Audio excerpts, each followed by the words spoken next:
The World Unfiltered.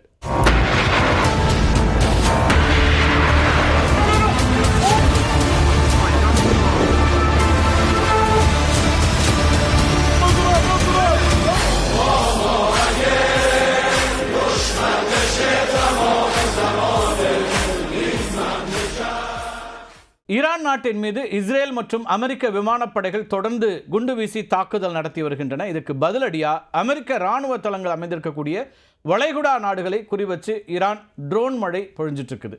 இதனுடைய ஒரு பகுதியா சவுதி அரேபிய தலைநகர் ரியாதில் இருக்கக்கூடிய அமெரிக்க தூதரகத்தின் மீது தாக்குதல் நடத்தி இருக்கிறாங்க. 2 தற்கொலை தாக்குதல் ட்ரோன்கள் தூதரகத்தின் மீது மோதி இருக்குது. தாக்குதல்ல தூதரக வளாகத்தில் மிகப்பெரிய அளவுக்கு தீ ஏற்பட்டிருக்கு. சவுதி பாதுகாப்பு அமைச்சகமும் இதை உறுதிப்படுத்தியிருக்கிறாங்க. தாக்குதலை தொடர்ந்து ரியாதில் இருக்கக்கூடிய அமெரிக்கர்கள் உடனடியாக பாதுகாப்பான இடங்களில் தங்கணும் அப்படின்னு சொல்லிட்டு ஷெல்டர் இன் பிளேஸ் உத்தரவு அமல்படுத்தப்பட்டிருக்கு. ரியாதில் இருக்கக்கூடிய அமெரிக்க தூதரகம் அனைத்து சேவைகளையும் இப்போ நிறுத்த வேண்டிய கட்டாயத்துக்கு ஆளாயிருக்காங்க. மறு உத்தரவு வர வரைக்கும் தூதரகத்தை மூடி வைக்கணும் அப்படிங்கிற உத்தரவும் வந்திருக்கு. இந்த தாக்குதலை தொடர்ந்து அமெரிக்க அதிபர் டொனால்ட் ட்ரம்ப் ஈரானுக்கு கடுமையான ஒரு எச்சரிக்கையை கொடுத்திருக்கிறார். எங்களோட தூதரகத்தை தாக்கியதற்கும் குவைத்தில் அமெரிக்க வீரர்களை கொன்றதற்கும் அமெரிக்காவுடைய பதில் என்ன அப்படிங்கிறது உங்களுக்கு விரைவிலேயே தெரிய வரும் அப்படின்னு ஒரு ஆவேசத்தோட ஒரு எச்சரிக்கையை கொடுத்திருக்கிறாரு டொனால்ட் ட்ரம்ப். பஹ்ரைனுடைய ஷேக் இசா இந்த விமானப்படை தளம் மீதும் ஈரான் மிகப்பெரிய ஒரு தாக்குதலை நடத்தியிருக்குது. இது ரொம்ப முக்கியமான ஒரு தாக்குதல். சுமார் 20 தற்கொலை தாக்குதல் ட்ரோன்கள், அது மட்டும் இல்லாமல் 3 அதிநவீன ஏவுகணைகளை ஏவி தாக்குதல் நடத்தியதா ஈரானுடைய இஸ்லாமிய புரட்சிகர காவல்படை தெரிவிக்கிறாங்க. ஷேக் இசா தளம் ஏன் முக்கியமானது அப்படிங்கிற ஒரு கேள்வி எழலாம். இந்த தளத்தில் இருந்து தான் முக்கியமான கட்டளை மையம், அது மட்டும் இல்லாமல் அங்கே இருக்கக்கூடிய எரிபொருள் சேமிப்பு கிடங்குகள் இதெல்லாம் குறி வச்சிருக்கிறாங்க. ஷேக் இசா தளம் இருக்கு இல்லையா, இது தாக்கப்பட்டதுங்கிறது அமெரிக்காவுக்கு ஒரு பெரும் பின்னடைவு அப்படின்னு பார்க்கப்படுது. பஹ்ரைனில் இருக்கக்கூடிய அமெரிக்காவினுடைய 5வது கடற்படை தலைமையகத்திற்கு மிக அருகில் தான் இந்த ஷேக் இசா தளம் இருக்குது. ஈரானுக்கு எதிரான வான்வழி தாக்குதல்களை ஒருங்கிணைக்கிறதுக்கும் கண்காணிப்பு விமானங்களை இயக்கிறதுக்கும் அமெரிக்கா இந்த தளத்தை தான் பெரிய அளவு நம்பியிருக்கிறாங்க. ஷேக் இசா தளம் பலத்தை சேதமடைஞ்சிருக்கிறதாவும் எரிபொருள் கிடங்குகள் எரிய தொடங்கியிருக்கிறதாவும் IRGC கிளைம் பண்ணுறாங்க.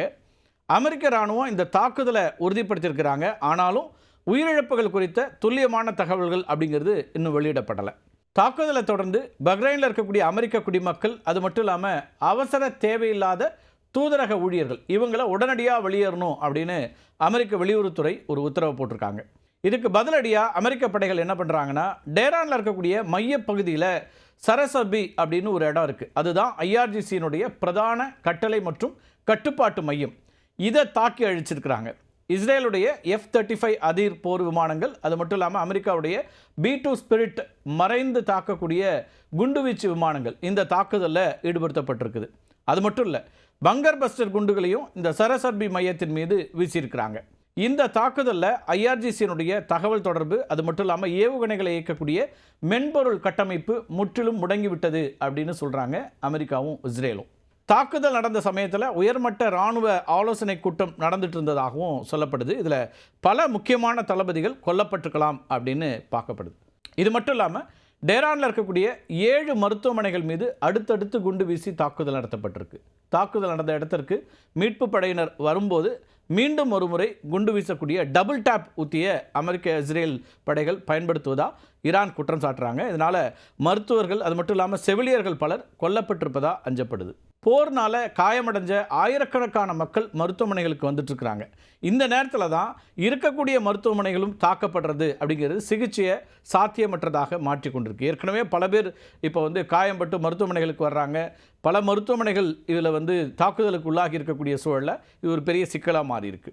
மின்சாரம் துண்டிக்கப்பட்டிருக்குது, விநியோக சங்கிலி அறுந்திருக்குது. இதனால் உயிர் காக்கக்கூடிய மருந்துகள், அது மட்டும் இல்லாமல் ஆக்சிஜன் சிலிண்டர்ஸ் இதுக்கெல்லாம் பெரிய தட்டுப்பாடு ஏற்பட்டிருக்கு. மருத்துவமனைகள் மீது தாக்குதல் நடத்துவதுங்கிறது சர்வதேச மனிதாபிமான சட்டத்தின்படி கடுமையான போர்க்குற்றம் அப்படின்னு உலக சுகாதார அமைப்பு இஸ்ரேல் அமெரிக்க படைகளுக்கு தன்னுடைய கண்டனத்தை தெரிவிச்சிருக்கிறாங்க. காசா மீதான இஸ்ரேலுடைய தாக்குதலின் போதும் இஸ்ரேல் இராணுவம் மருத்துவமனைகளை குறிவைத்து தாக்குதல் நடத்தியதா கடும் விமர்சனங்கள் எழுந்தது உங்களுக்கு நினைவிருக்கலாம். அதை பற்றி நம்ம ஏற்கனவே வீடியோ பதிவுகளை வெளியிட்டிருக்கிறோம். தங்களுடைய படைகள் இராணுவ நிலைகளை மட்டுமே குறிவைப்பதாகவும் மருத்துவமனைகள் மீதான சேதங்கள் கொலாட்ரல் டேமேஜ் அல்லது ஈரானுடைய வான்வழி தடுப்பு ஏவுகணைகள் தவறி விழுந்ததுனால ஏற்பட்டிருக்கலாம் அப்படின்னு பென்டகன் ஒரு விளக்கத்தை கொடுக்குறாங்க. அமெரிக்காவுடைய இராணுவ தலைமையகம். ஈரானுடைய மினாப் பகுதியில் இருக்கக்கூடிய ஒரு சிறுமியர் தொடக்க பள்ளி மீது நடத்தப்பட்ட தாக்குதலில் கொல்லப்பட்ட சுமார் 150க்கும் மேற்பட்ட பள்ளி சிறுமிகளுடைய இறுதி ஊர்வலமும் பெரும் சோகத்தோடு இப்போ நடைபெற்றிருக்கிறது. கொல்லப்பட்ட குழந்தைகள் பெரும்பாலும் 7லிருந்து 12 வயதுக்கு உட்பட்டவர்கள் அப்படிங்கிறதுனால அவர்களுடைய சிறிய உடல்கள் வைக்கப்பட்ட வெள்ளை நிற பெட்டிகளை உறவினர்கள் சுமந்து சென்ற காட்சி காண்போரை நிலைக்குலைய வைத்திருக்கிறது. ஒரு போர் எவ்வளவு கொடுமையானது அப்படிங்கிறத சொல்லக்கூடியதாக இந்த காட்சி தான் இருக்குது. இந்த கொடூர தாக்குதல்களுக்கு பதிலடியாக ஈரான் வைத்திருக்கக்கூடிய அதிநவீன ஃபட்டா ஹைப்பர்சானிக் ஏவுகணைகளை இஸ்ரேலுடைய முக்கிய நகரங்களாக இருக்கக்கூடிய டெல் அவீவ் அது மட்டும் இல்லாமல் ஹஃபா மீது ஏவ தொடங்கியிருக்கிறாங்க. இந்த ஏவுகணைகளை பொறுத்த வரைக்கும் ஒலியை விட சவுண்ட் இருக்கு இல்லையா, அதை விட 15 மடங்கு வேகத்தில் செல்லக்கூடிய ஆற்றல் வாய்ந்தவை. இவற்றை இஸ்ரேலுடைய அயன் டோம் அமைப்புகளால் தடுக்கிறதுங்கிறது ரொம்ப கடினம். இஸ்ரேலுடைய அணுசக்தி ஆய்வு மையமான டிமோனா அது மட்டும் இல்லாமல் இராணுவ தளங்களை இலக்காக கொண்டு தான் இந்த தாக்குதலெல்லாம் தொடங்கியிருக்குது ஈரான். தன்னுடைய தலைநகர் தாக்கப்பட்டதற்கு பதிலடியாக உலக பொருளாதாரத்தினுடைய கழுத்தை நெரிக்க ஈரான் முடிவு செய்திருக்கிறது. ஹார்முஸ் ஜலசந்தியில் கடற்படை கன்னிபிடிகளை ஈரான் வீசி வருவதா செயற்கைக்கோள் தகவல்கள் மூலமாக அங்கே இருக்கக்கூடிய ஆய்வுகள் சொல்லப்படுறதை பார்க்குறோம்.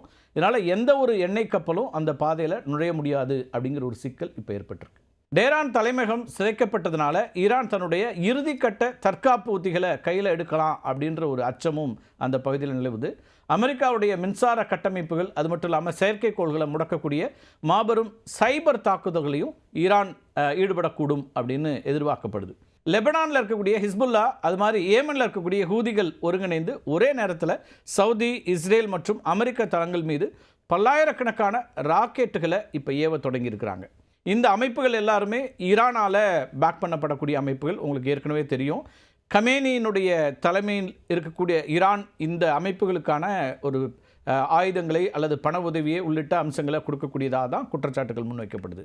இந்த தாக்குதல்களை தொடர்ந்து அமெரிக்காவோட பேச்சுவார்த்தை நடத்தப் போவதில்லை அப்படின்னு ஈரானுடைய தேசிய பாதுகாப்பு கவுன்சில் தலைவர் அலி லாரிஜானி சொல்லியிருக்கிறார்.